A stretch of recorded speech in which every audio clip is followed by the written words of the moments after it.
Hey, Alex, how are you? Yes, mate. I'm very good. How are you? Doing very well, thank you. It's really, Um, really good to have you on. oh, it's a pleasure. I love that Whippet portrait Oh, over your shoulder. thank you very much. That's my dog, Simon. Oh, good job. Beautiful dog. Is he still with us? He is, yeah, thank you. Yeah, that would be an Oh awkward yeah. start otherwise, wouldn't it? No, I'm sorry, he passed away. But no, no. Yeah. That's great. Is he in fact a Whippet? He is. If you ever meet him, he's a very big whippet. Like I spend most of my Oh, time when I meet people and they're like, "Oh, lovely, yeah. lovely greyhound." I'm like, Right. "Yeah, no, he's a whippet. He was meant to be a lot smaller, but there you go. Steroids." That's that's fantastic. They're such great dogs. We had one, a sort of lurchery whippet, a while back, and he was one of the most affectionate, like weird dogs. Like they give hugs and really sweet. Crazy, isn't it? They're like, I mean, Yeah. I think most people attach human personalities to their dogs, but I met a whippet owner in the park the other Mm. day, and it's the best example I've ever heard. And it applies to like sight hounds and lurchers. He was like, owning like a sight hound is the equivalent of owning a unicorn, which is, it's kind of how I feel. Like, kind of like so special. Like, I love them. They're very weird and very great. Yeah. Anyway, really, nice to hear about him. And where are you in England? I'm in London. Are you in London as well at the moment? I am. Yeah, yeah. I'm in Hampstead. What part of town are you in? Oh my gosh, literally down the road. I'm in Highgate. Oh, crazy. Yeah. Oh, we could have just done this strolling the heath. Right. Next Um, time we'll do an out and about. Gil and Alex take a yeah, walk. We can do the that's sights. perfect. I take my dogs to the heath twice a day, so I mean, chances are we'll just meet each other randomly. Now I'll know what to look for. Simon, so is he a black whippet? They call him blue, but he's grey. So it's that Oh, sort of, yeah, all beautiful. grey colour. Yeah. What have you got then? They're sleeping, otherwise I would bring them in. I've got a border collie and a he sort of looks like a small Irish wolfhound, Oh but wow. not like something like that. Like he's a mutt. We just did a DNA test actually.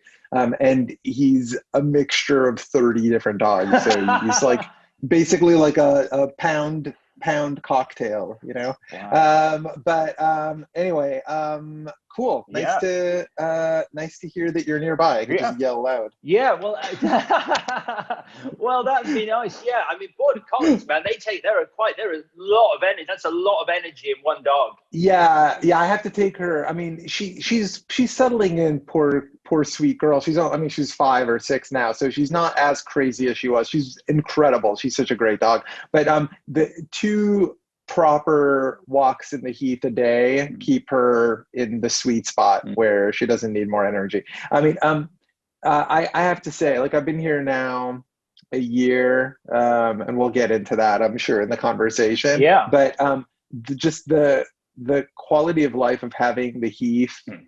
as the center of my orbit Mm. has been like a total game changer. Yeah. It's magic. Yeah. Did you grow up here? I've been in Highgate for about 20 years, so I Yeah, know yeah, exactly what you're talking about, especially with the yeah, whole everything that's happened, the lockdown and everything, just having that space, especially with the dog. But anyway, like even just getting out of the house and being able to walk around the yeah. park has been, like you say, a game changer. Really good. So you've been here a year because obviously, like you've been in LA for a long time. So are you based here now? Is this your home? Do you call this home? I mean, yeah, my London journey it has like an arc throughout my life. So I've kind of I've always identified as London holding an important place in my life. I was born here, Mm. and I lived here until I was almost 3. And then my grandparents were here on one side of my family for all of their until they died, basically. Mm. Not their whole life, but for all of my life until they died. And so there was always this like pretty important role that the city played. I also, for whatever reason, almost all of the work that I've done has had some London aspect to it. So I've always also had a bit of work orbit in London. And then A Boy Called Christmas changed that equation dramatically because for all intents and purposes, it's a British Mm. film. And in that the producers, the mounting of the production, most of the crew, and a big part of the cast were all from here. This is where pre-production happened, where writing happened. So when that film started up, I basically had to reshift my energy from Los Angeles to London on a more permanent basis. And so I was here on and off. I still have a home in Los Angeles and Hollywood where I still have a lot of affection for that city. It's still properly my home, but I don't feel like I'm going to leave London anytime soon. I've moved here with my family and my dogs. I brought them over from LA, and I've had a very weird year because I started out in Los Angeles. So I was in Los Angeles for the first chunk of lockdown, from March until July, and then moved here to London to finish A Boy Called Christmas at the end of July. So I've kind of gotten a taste of both countries' version of the pandemic. So it's a long answer to your question, but I guess the basic answer is that yes, London is home, and that but also Los Angeles is home. Your dog must love you, though. I mean, Los Angeles, I've obviously spent a bit of time there, but in terms of not to make this an entirely dog-based chat, but no, please. This conversation just got a whole lot more interesting for me. So yeah, no, but I definitely make it dog, because you've got the dog parks, and then I guess you've got the hills and like Griffith Observatory and all of that. So there were places to take them, but I mean, they must have sort of walked onto that heath and gone, "Thank you, Gil. This is." It was a very. I mean, you know what? I remember the moment so clearly. Because it was a very long and stressful journey. Moving during a pandemic is difficult without dogs, but if you add two dogs who have never traveled before, it becomes an extraordinary challenge. I was so stressed out on the flight over. They came over a few hours later because they have to go through some checks at Heathrow. Anyway, they showed up in our neighborhood in the same crate that we put them in front of our house in Los Angeles. They came out, sort of looked around, sniffed the air. I took them straight to the heath to sort of stretch their legs. And there was that moment where they both looked at me like, what is this? Like this exists. I think they probably were just attacked by tree smell, in the middle of the summer when everything's so green. I think it was like a profound moment. I'll never forget the look that they gave me. Anyway, it's really cool. I'm sure at some point in their journey, they'll go back to Los Angeles, and that'll, they've got all their friends and stuff there. It's an interesting, complicated life full of adventure. That's what we're living. Let's talk about, you mentioned it, A Boy Called Christmas. So the trailer for that, and it's a great trailer as well, that dropped in December, just last year. Looking ahead though, because it's not been affected by the pandemic. The plan was always to release it 2021. That's right. A nice little taste for people going, okay. So, I mean, you mentioned the Britishness of the film, and you look at that cast. So, I mean, if you're sort of trying to assemble national treasures, wow, you got Jim Broadbent, you got Dame Maggie Smith, Sally Hawkins, you're working with Toby Jones again. I mean, and then obviously, as you said, there's Kristen Wiig is in there. And, I mean, Stephen Merchant plays an outsized role as Mika the Mouse in it. And I mean, I am a massive fan of British popular culture. I was weirdly raised because my father grew up here. And so I was raised on a sort of steady diet of Monty Python, Benny Hill, Dad's Army, hello, are you being served? Like, there was this weird thing in Los Angeles for expatriates where they could continue to get gray market British television fare, drama and comedy from these sort of continental shops that are dotted around the city. It's this untold weird story, but my dad would go into town and come back with a paper bag, and it would be like contraband. He would open it up, and they would just be selling, like, somebody would bring over in their suitcase whatever the newest comedies were on television. Anyway, so we had the reverse of that. We had the reverse of that, where Yeah. like you'd be sitting in like the beer garden of a pub or something. I remember like there'd be a guy who just showed up shuffling around the tables with the latest American blockbusters, like on these like dodgy DVDs, going, "Do you want this?" And like, you know, it was illegal, and I can hold my hands up and say I never did it. But there is that moment where a guy is sort of pulling out, like, you know, like a copy of like Jurassic Park, and you're like, "This is what the hell?" And you're like, "I want it, but I'm not going to do it." But yeah, amazing. Yeah, I know. It's like it definitely feels old world now. This idea that you needed a physical object that was brought over from another part of the world. Yeah. It's just like it's almost quaint and romantic now, the concept. But anyway, so the result of it is that I did grow up with the work of a lot of these actors. I mean, you know, the prime of Miss Jane Brodie was a film that my parents loved, and I saw a lot growing up. Mike Leigh's films, were really important to me in my sort of filmmaking awakening, and so I knew Jim Broadbent's work and have loved his work forever.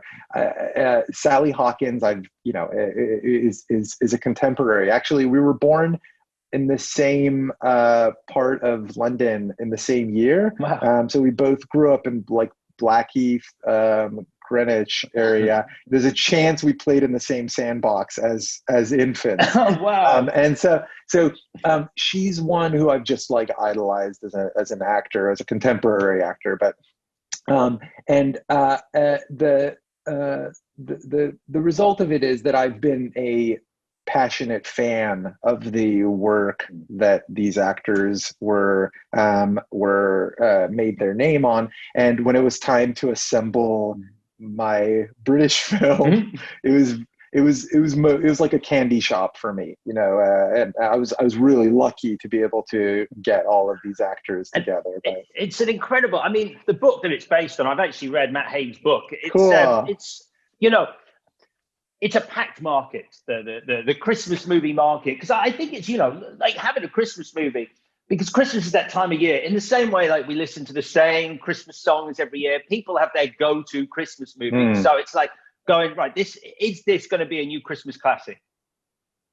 Oh, I mean, you don't start making something without hoping it's going to be really good. Yeah. So I'm biased. I made it because I fell totally in love with the story, and because, like anything that I do, I was able to visualize myself seeing it as a pure younger audience member, and feeling like it was exactly the sort of experience that would move me or affect me or make me, you know, fall in love with movies. And so I was able to very quickly read into it the hallmarks of the things that get me excited as a storyteller, and luckily, because I had great producers and in Matt Haig, an incredibly willing collaborator, I was able to develop the story into the kind of movie that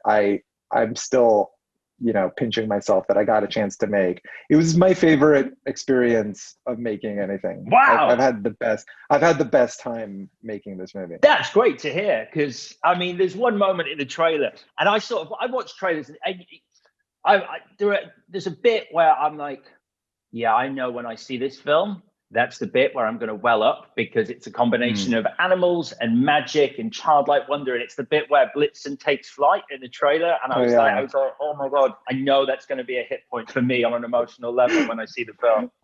Well, you've read the book, so without spoiling anything, you know, Matt Haig's secret is that he has a deep well of human experience to draw on as a writer, in that he doesn't flinch away from the full human condition. And it's the sort of thing that actually was why I wanted to start telling stories in the first place, and really why like Monster House worked for me as a first film and as as a calling card for the sort of stories that I was interested in putting on screen, which is like not taking younger audiences for granted, their ability to understand all the aspects of a story, including the darker or sadder aspects. As long as you can make it a good time at the movies, entertain them, and give them thrills and chills, what makes an experience lasting or meaningful is when you can dip down before you swell back up. And so Matt has that because of his human experiences, because of his point of view as a writer. He was able to infuse that into this book in a way that made it not like another trite bit of Christmas bauble that you take out and, string up on the tree and then put away again. It felt like a story that was actually connecting on a level that felt earnest and well earned. And so I was able to like really sink my teeth into exactly what you said. Empathy through animal relationships, which is a major factor in my day-to-day life. Even if I wasn't a filmmaker, that would still be one of the main modes of emotional language that I have, is looking for a creature that I can look into the eye and hug if I'm so lucky. That's like my, I've been known to pull a car over on the side of the road to meet a goat.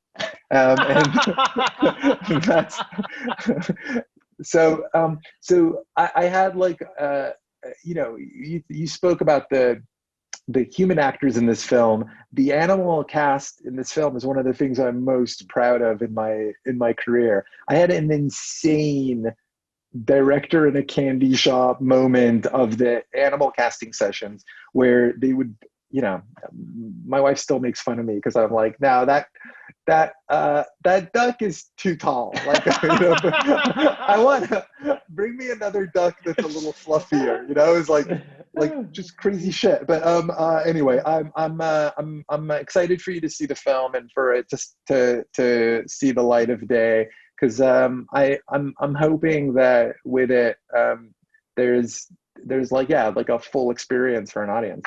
I think you hit the nail on the head. I think the one ththing that sometimes filmmakers can underestimate is just how savvy kids are. And the minute a kid feels like they're being played to, like as a kid, like this is designed for you because you're a baby, it's like they switch off. Like that's what I mean. I'm sure it was the same for you by the sounds of things. But as a kid, you wanted to watch adult movies. You wanted to learn from these movies and sort of see something that was designed for you. But you mentioned Monster House, man. I mean, like, wow. Just in case anyone doesn't know the story, it's kind of incredible. So you had a short film that you did for your thesis at film school, The Lark, which if no one's seen, I would suggest you watch. It's on YouTube and it's 10 minutes and it's fantastic. Thanks. And I genuinely loved it. I mean, like just the performances that you got from those two actors, like are so just off kilter that make it like kind of it just accentuates the weirdness. But you make this movie, and then off the back of that movie, and this sounds like proper, like, Hollywood Dream Factory stuff. Robert Zemeckis sees it and goes, "I want you to helm Monster House." It is a fantasy. I mean, I don't think that it basically went that way, and I don't know how to feel about it, because I'm almost like, I feel a bit guilty that I was that lucky, because it was absolutely luck that allowed me to make the leap from a student with a dream to somebody who actually was able to direct a film, and not just any film, like a film that allowed me to do what it is that I do and put my own personality and soul on screen. It's pretty shocking. Even, all these years later, like 18 years later, I don't know, 2003 is when I started making Monster House. So this is a long fucking time ago. And I went to film school at UCLA, and I grew up in a time where we always heard legends of students who would sort of be able to make the leap out of school into making film, and thinking that that was something that happened to people in other places, other schools, other times. It just felt like that wasn't feasible. And so I was resigned, and sort of in a way happily so, to be doing film the way I had been doing storybooks, things that I've been doing personally, and sort of sharing amongst my friends in the music world, which is where most of my friends were in those days, and sort of, carving a line straight through an obscurity, happy obscurity, and if you watch The Lark, I don't think anybody can look at it and think, oh, this person was making a commercial calling it. Yeah. It was definitely not. There's nothing in that film that screams Hollywood, come and get me. And I think weirdly for me, I was really lucky because I was getting my degree in animation at a film school, which meant I had sort of access to both worlds, which is sort of why I went there. I wanted to be able to use both parts of my storytelling muscle, or ability. And The Lark incorporated animation and live actors in a sort of animated world and that was exactly what Zemeckis was looking for in a filmmaker who would come in to tell the story of Monster House. And so when he saw it, I think he was like, okay, this is somebody who understands how to use the tools. And then the trick to it was making that first meeting meaningful.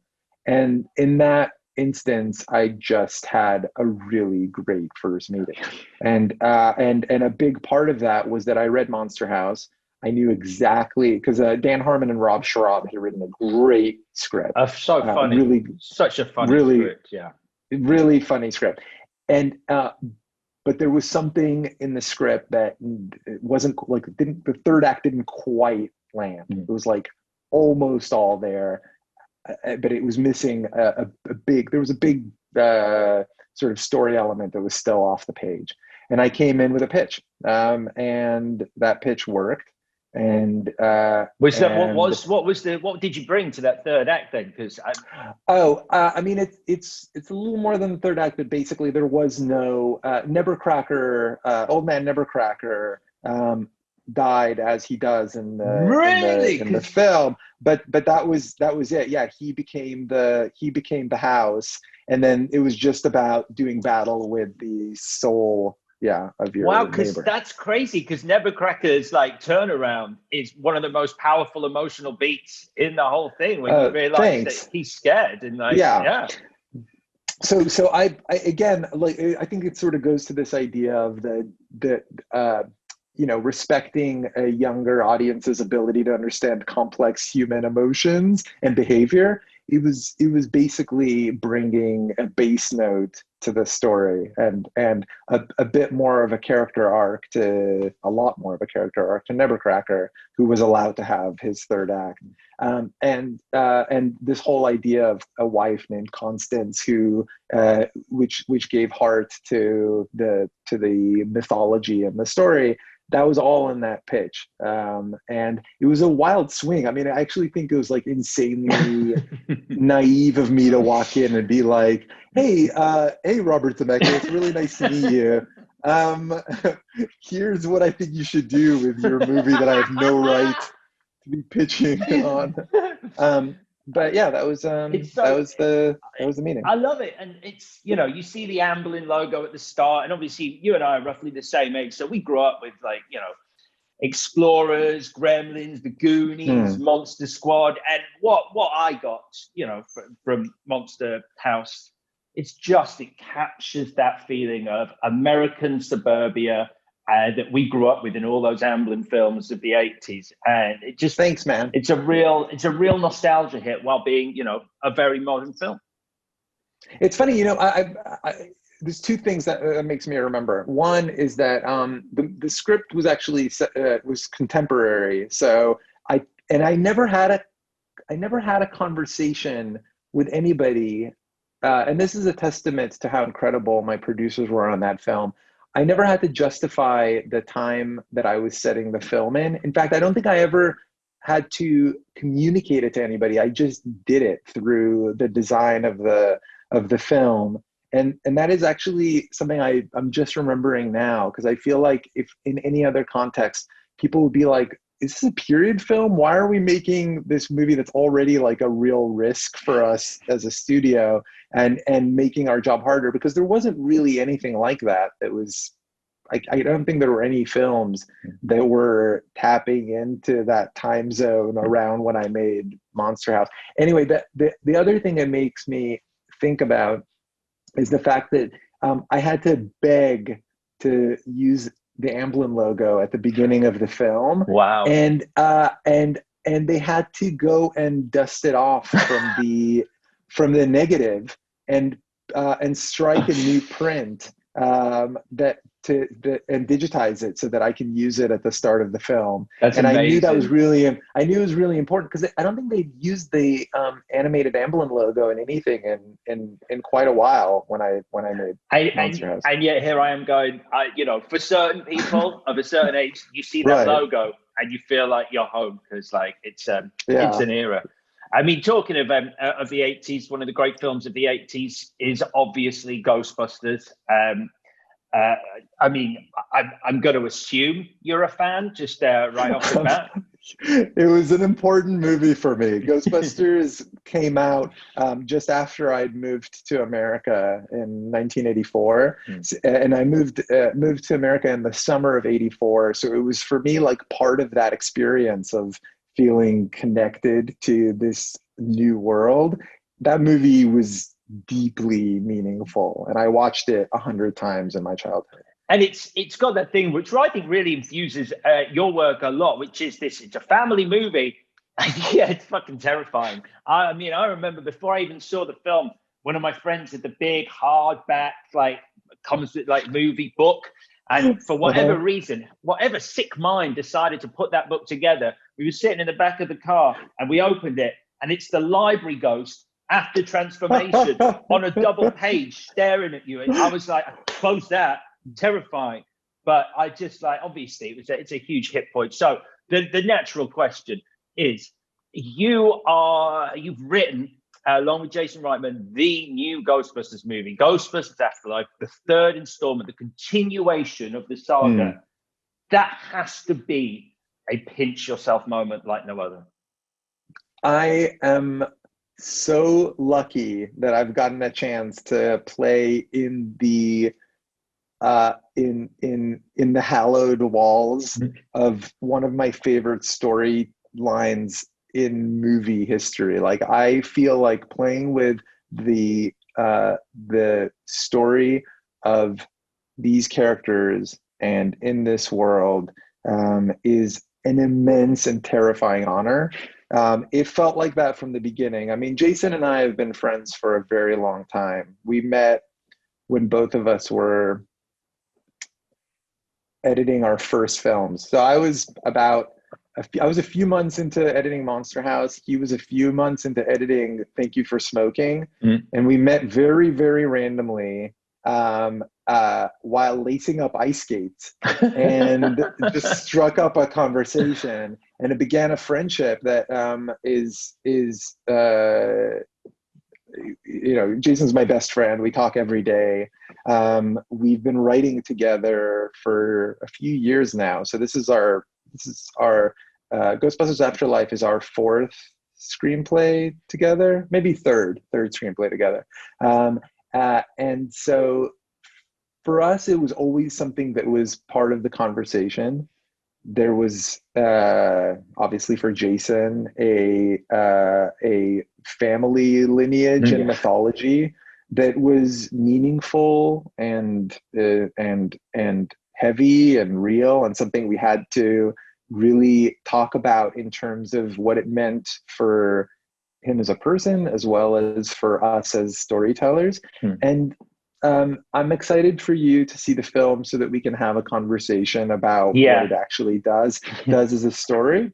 Because I think one of the things that clicked is that when we started talking about the world of Ghostbusters, how to continue that story. Obviously, you've seen the trailer, so you understand that one of the big ideas we had early on was thinking about the weight of family and lineage and time, but also about recontextualizing, like taking a lot of the things that we would take for granted in a Ghostbusters story, which is New York City, and doing away with it as a way of embracing what's at the soul of the story, and the core of the mythology. All that stuff was foundational. We started talking about that in long drives before we ever started messing around with plotting or character. And it turned out that it was a very pure writing process. We took a long time to do it right. And we crafted it the way you would craft a story in the old, in the old fashioned sense, really building it up from the ground up. And I'm really proud of the film. I can't wait for audiences to see it. I mean, obviously, people are really excited, and it must be exciting for you, not just to have, I guess, written it, but to have written Ghostbusters Afterlife and then have your words being read by some of the original Ghostbusters as well. I've written this dialogue, and there's Bill Murray as Peter Venkman, and he's saying my words. If he actually does it, because he improvises so much, it's like I got this. Well, obviously I've got a past experience with Bill. Yeah. I love him deeply, and he's one of those people that you just trust so much because his innate ability to communicate to an audience is so pure. But anyway, the fact of the matter is that there's a weird out-of-body experience that happens when you write something to when an actor performs it. It doesn't matter who it is and in what film. It's happened to me in most of the work that I've done, where after you've started working on the film, by the time an actor is actually performing the lines, you sort of disassociate from words that you put down on a piece of paper. Because if you've done the job right of building the world of the film, the sets, the costumes, the props, if you've done the job of casting properly, by the time they're standing there under the lights, you don't really think of it as words that you have any ownership of anymore. It truly transfers over into something that is, owned by the moment or by the characters, the actors performing them. And I think that's maybe not something that is a universal idea that all filmmakers share. It's possible that it's just the way I approach it. I'm much more interested in the final product than in the words themselves. And I'm, on scenes that I direct, that I've written, I'm the first person to tear the dialogue up and rethink it in the moment if it feels like there is a more honest or direct path to get to the drama. So that's actually it's a big part of my tool set of working with actors, is not feeling loving the words but not being a prisoner to them. Right. I mean, you mentioned the trailer. I don't mind telling you, as a human person, that hearing Ecto 1's siren again made me well up as an adult. Just hearing Ecto 1 siren in that trailer, I'm like, uh-oh, here we go. It's that much of a nostalgia hit. And obviously we got a little, we've been drip fed stuff, and obviously the mini Stay Puft little teaser that came out. I mean, that for me, to see that, the trailer is one thing, but you see that, and that just sort of, that little scene captures the essence of the old Ghostbusters so much, in terms, it feels like there are little Easter eggs in there, like the way marshmallows, it's like the eggs in Dana's apartment, and the music, and the rows of shelves is like the library, and all these things that you tend to overanalyze when you're like, ah. But what the reaction to the mini Stay Puffs must have been nice for you. Did you know that was going to be released pre the movie, that was going to be used as part of the marketing? Yeah, I mean, again, I didn't direct the film, but I'm very close to the process because I talk to Jason every day. So he tells me sort of what the roadmap is for the marketing. Um, we we were really lucky in that the first trailer captures the spirit and tone, which doesn't always happen when you're marketing. It was pretty clear that we would be teasing the mini puffs at some point, just because they're really cool and they're they're great in the film too. I'm excited for I'm excited for more of that stuff. It's really and as ever when you're talking about a big film like that that has so many secrets up its sleeve, I've got to be Oh yeah. extremely careful about talking about it. But I will say, from what we've been able to put out there, the important thing is communicating what is earnestly at the center of all of this, which is us as writers, as storytellers, Jason and I, keeping the flame lit. Like that is the flame that sparked for us. Never mind the weight of proximity to the source of the story of the Ghostbusters legend. For both of us as audience members, as pure audience members who were moved and changed by seeing Ghostbusters, that lit a flame in both of us that we felt like we could keep lit for the people who, like us, shared it as young audience members, and for a new generation of audience that could feel that same scope of thrills, terror, wonder, comedy, movie magic. So hopefully all of that stuff lives on in our film. And you mentioned obviously working with Bill Murray again. When he was talking about the movie recently in an interview. He was like, it was so nice to be working with my friend Gil Kenan again. I loved working with him on City of Ember. So he's nothing but compliments for you. City of Ember, man, like as a movie, like I wish more people had seen that. B, like as a director for you, that looked like a lot of fun in terms of being able to flex your visual muscle, because some of the shots of that, like the fact that you built this city like in this like shipyard in Belfast, and the fact that it's real, it looks like you're having so much fun in how you can move that camera around those streets. Thank you. City of Ember was it's still the most painful film in my life to talk about, because I'm deeply proud of the film and the work of building the film and putting it together. But it's an extremely it's an extremely painful one to talk about, because the company I made it for went bust while I was editing the film. It was a company called Fox Walden. It was like this weird Walden Films Fox hybrid. They only managed to put out a couple of films before they went bust, and we were collateral damage. It was really horrible. A lawyer took over the company while I was in post. They ended up taking the movie away from me for all intents and purposes while I was editing. Just I was able to sort of claw my way back and fix a lot of the worst stuff that they'd done, but I ended up not having the same level of control on the finished product as I have on the rest of my films, and it was really heartbreaking. I'm still very proud of what the film is, because it's an incredible cast.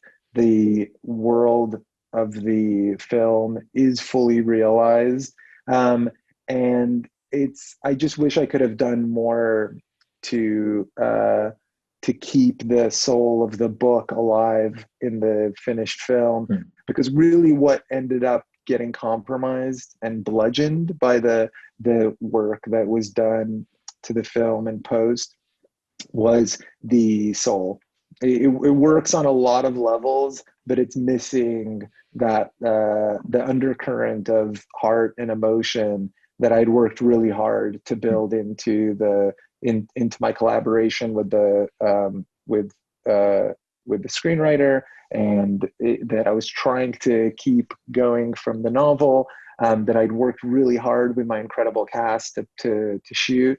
So, and a big part of that is the score. My score was, I'd had a really interesting and promising beginning of a collaboration with Douglas Pipes, who scored Monster House, and he had scored The Lark too. So we started working together right when I got into film school. He was writing a really beautiful and interesting and unusual score for City of Ember.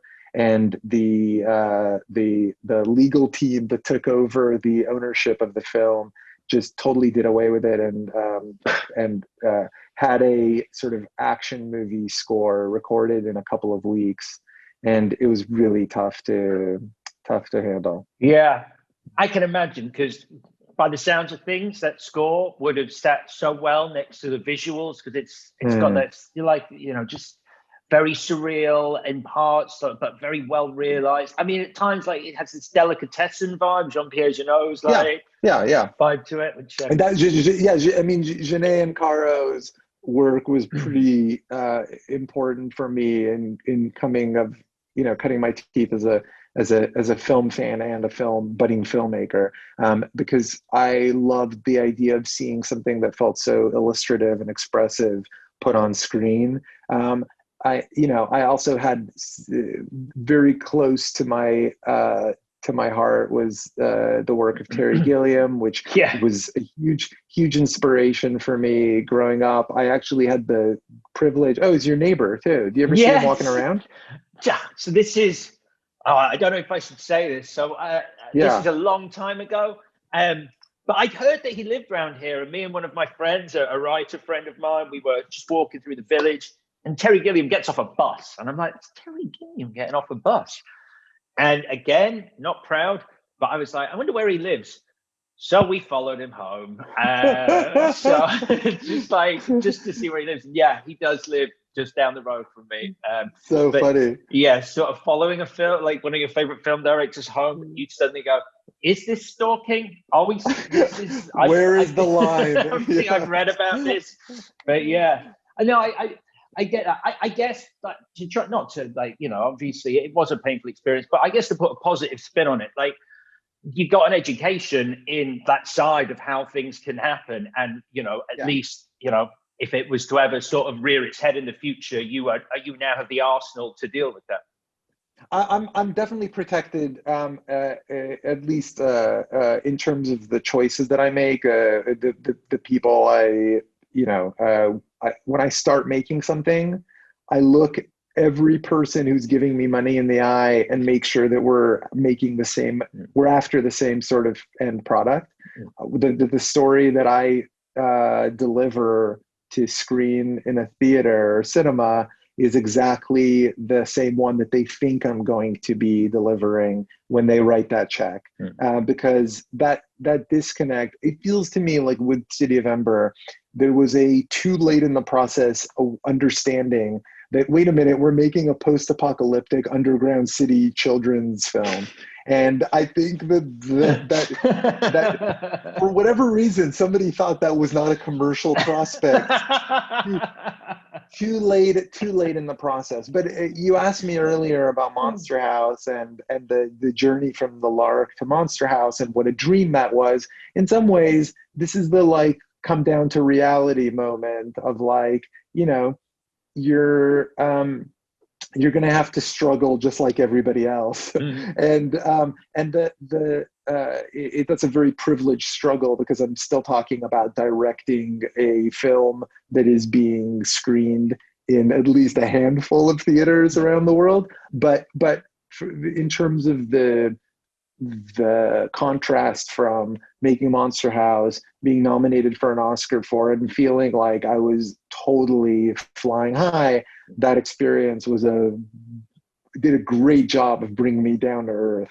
And the next few years were really difficult. I had to really reappraise how I was going to be pursuing the films that I was interested in telling and what stories I'd be choosing to tell. And actually, there were good parts of it. Like that, one of them was that I realized that I would have to start writing in earnest, not just using, relying on other screenwriters to communicate my story ideas and dialogue ideas and scenes onto the screen. And that was a really healthy process. I hadn't had confidence in that part of myself until after the tragedy of City of Ember. So yeah, that was really positive. And well, just one thing I will say, like, I'd be interested because from watching all your films, like, I mean, even City of Ember, we're just talking about, there are moments that are really infused with horror. Like I mean, it's a spoiler, but I think we can do it. Like Bill Murray's demise in City of Ember is properly nasty. And it's like, it's tiny little details. It's the fact that he locks the door, so you're not even giving him that moment to escape back out the door. You're like, I could just fling it open and escape the star-nosed mole, the giant star-nosed mole. Do you think in the future you might find yourself directing a full-on R-rated, like, horror? Yeah, I do. I'm writing one now with a collaborator who I've been a fan of for a long time, and it's a proper. I mean, I don't even know if it would qualify for an R. It's really rough. I find myself having to take breaks to write other things because it's really dark. It might be one of the most upsetting things I've ever read, and it's weird because I'm writing it. And so the answer is yes, but I have to kind of psych myself into it. Like, I don't think I would be looking to make that right now. I think what I'm writing is something that hopefully I'm gonna want to put into production in like a couple of years when things are a little bit more cheerful in the world. Yeah. If that ever happens. Yeah. Does that make sense? Like, yeah. My hunger for putting the depths of the human condition on the screen right now are probably like fairly low, but I know that it's a big part of me. That darkness, whatever it is an engine for me of storytelling. It's always been in the stuff that I've written. I'm definitely, actually, Zemeckis communicated something to me so beautifully once, and I hold on to it like a feather. It's this idea that it's something he learned actually when he was at USC Film School. It's like that there are only a few feelings you can communicate with an audience in a cinema. You can make them feel that something's funny, and that's a natural thing that they can feel and share with each other. You can make them feel not love, but longing.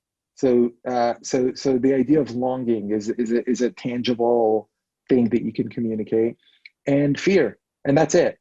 So those are the three primary tools that you can communicate to an audience. So I've always held on to this idea that it's one of the most visceral tools we have at our disposal as storytellers, and that it's I don't know, I think it's like a primary driver for why I'm interested in making movies. And almost everything that I do, I don't think there is anything that I've ever done that is devoid of the basic engine of it. Like, I mean, I think we'll have to talk after you see A Boy Called Christmas, but I know that there is, there is tone in that film. Like, I definitely feel like what I do is on display in that story. So I'm excited for you to see it.